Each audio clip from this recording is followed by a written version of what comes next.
Good morning and welcome to 30 Days of Transformation. I'm glad you're here. Today's day 27, and today I'd like to talk a little bit about the part of our mental health that is not as intimately connected as this physical body and also as the mind. And so what the social work field calls this is biopsychosocial, right? So that means there's part of our health outcomes that are dependent upon the bio part of ourselves, the biological part of ourselves. We talked a lot about that in terms of neuroscience.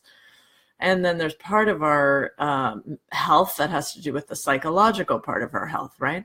And we've also talked about that. Now, our culture that we live in likes to stop right there. They like to say and actually they'd like to even stop before the psychological and just say there's this biological reason for whatever is ailing you. And if you find the right vitamin or the right supplement or the right medication, then everything's going to be better, right? Or the right food, right? Or like just think about the hyper focus on food and diet that happens in our culture. So we've got that part, and then the psychological part. That's the part that we, take care of in therapy or whatever kind of personal transformation we're working on. But this last piece, the social piece, actually has a greater effect on our health than the other two. And according to studies from the Robert Wood Johnson's Foundation, up to 70% of our health outcomes may be external. They may be based on external factors. The social workers call this the social determinants of health. And it has to do with where you were born and the culture that you live in, and if you have access to healthcare, if you even have sidewalks where you live, that sort of thing, because a lot of that is going to affect our lifestyle, right? So in terms of, thinking about your own personal transformation and what you've been doing and the work you've been doing for yourself, you also want to take into consideration, and that's what I'm going to ask you to do today, take into consideration the social part. And I'll tell you a story about that. So when I was 15, I began to develop eating disorders. I began to develop bulimia, anorexia, disordered eatings. I wasn't ever really terribly anorexic. I was better at being bulimic than anorexic, but I certainly deprived myself of food. And so, what happened to me was from the time I was 15, 16, 17, 18, very entrenched in disordered eating behaviors. I got some good therapy that was helpful. I started to overcome things. When I was 22, almost 23, in my first year of grad school, I walked into class and the professor started talking about all of the horrific things that had happened to Native Americans. And I had no concept of what had happened in our country to the Native American culture. And I remember my mind just going, why? This sort of awakening moment, a samadhi moment of starting to understand that actually there are cultural factors that affect our health. So all of the shame and all of the deprivation and all of the sense of despair and so much sense of inadequacy started to dissolve at that point. I was so fortunate that I was young, and the yoga tradition says when the student is ready, the teacher will appear. And so the teacher appeared to me and said, hey, many things that happen in our culture, and he talked about Native Americans at that time, but subsequent classes he started talking about women, and he started talking about African Americans and things that I hadn't thought about. I grew up in a well-off suburb of Philadelphia.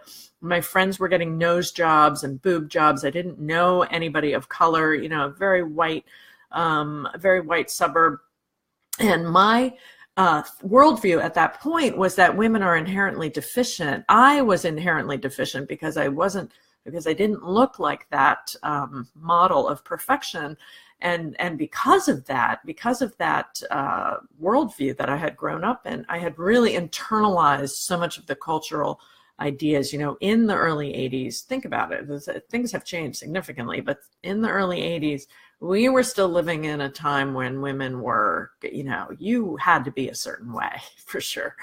And so to have that sort of shift in me and change in me at that time, that started to change the psychological and the biological part of myself, right? So I would suggest that a very important piece here in terms of your personal transformation is to examine the constructs that we have internalized, examine the worldview that has been internalized, and then make a decision and make an evaluation if that is accurate, if it's adequate for you, if it's relevant for you. And if it's not, what happens is then you have to start to develop that internal locus of control, that internal sense of self, in order to be able to fight against the cultural norms that you're constantly being bombarded with, right?